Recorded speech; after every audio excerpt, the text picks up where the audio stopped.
It's the middle of October. It's time to start talking some winter backpacking tips. And to start things out, we got to realize that with winter backpacking comes more gear and usually heavier gear. So if you've transitioned to a more ultralight backpack for your summer gear loadout, but you're still hanging on to that bigger, bulkier backpack, this is where it is going to come in handy. Having the ability to carry more gear and heavier gear is going to be very, very important when it comes to winter backpacking. So if you are transitioning to an ultralight loadout in the summer, consider hanging on to that bigger, heavier backpack for the winter time.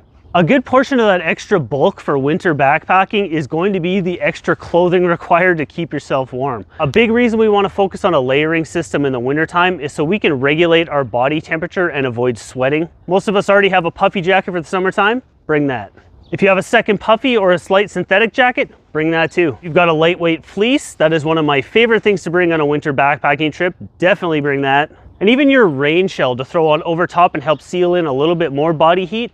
Really nice to bring. On top of my layering system, I also bring a dedicated winter jacket to wear when I'm in camp. Now, I don't wear this jacket while I'm out hiking because I want to avoid getting any kind of sweat and condensation and moisture inside that jacket. So I save it for when I get to camp. It's really nice when I get to camp. I can strip out of my layers and I can put a nice, warm, dedicated jacket on. And I can hang my layers up around the fire to dry them out and air them out and get rid of any moisture that collected in them while I was hiking. Water is a big concern on winter backpacking trips, and primarily stopping your water from freezing.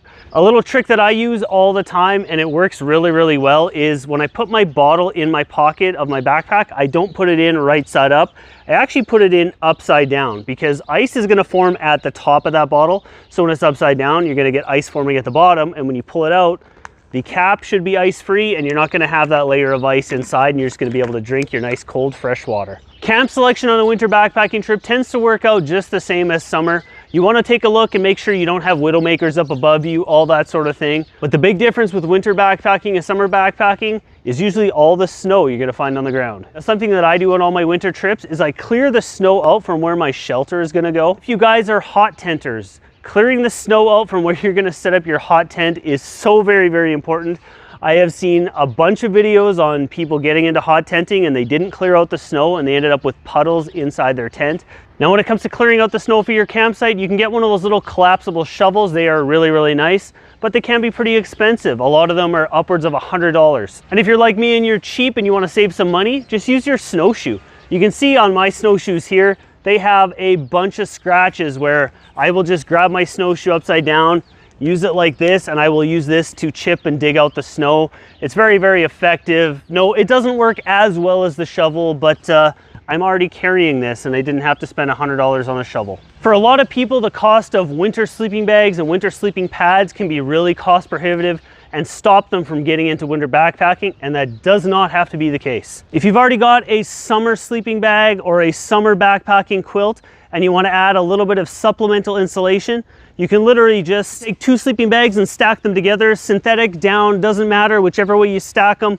Stacking the 2 together is going to get you into colder temperatures. And even taking something like a little synthetic or down throw blanket and adding that to the inside of your sleeping bag can help boost the warmth and get you into colder temperatures. And when it comes to our sleeping pad, which is the most important part of our winter backpacking sleep system, we can take a simple 1/2-inch thick blue foam pad, or you can get those accordion style ones. There's a bunch of companies that make these closed cell foam pads. You can add one of those underneath your sleeping pad.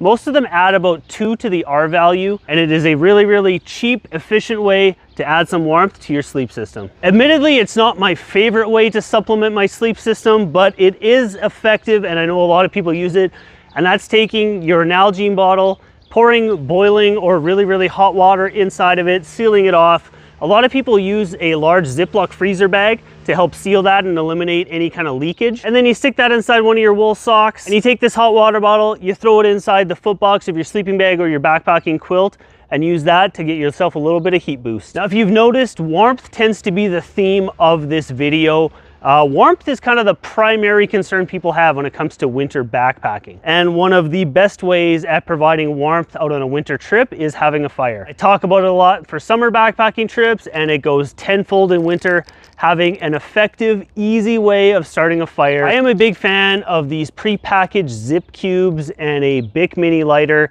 I keep the lighter inside my pocket to keep warm so it doesn't freeze up, and it's gonna work whenever I need it to. When it comes to starting a fire in the wintertime, I want one quickly and I want it right now. I don't wanna be messing around, and I don't wanna be, you know, batoning sticks and, you know, scraping, making feather sticks and all that kind of stuff. It's just, it's not necessary.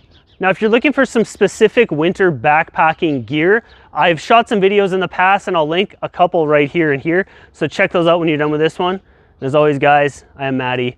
Thank you so much for watching, and I will see you on the next one.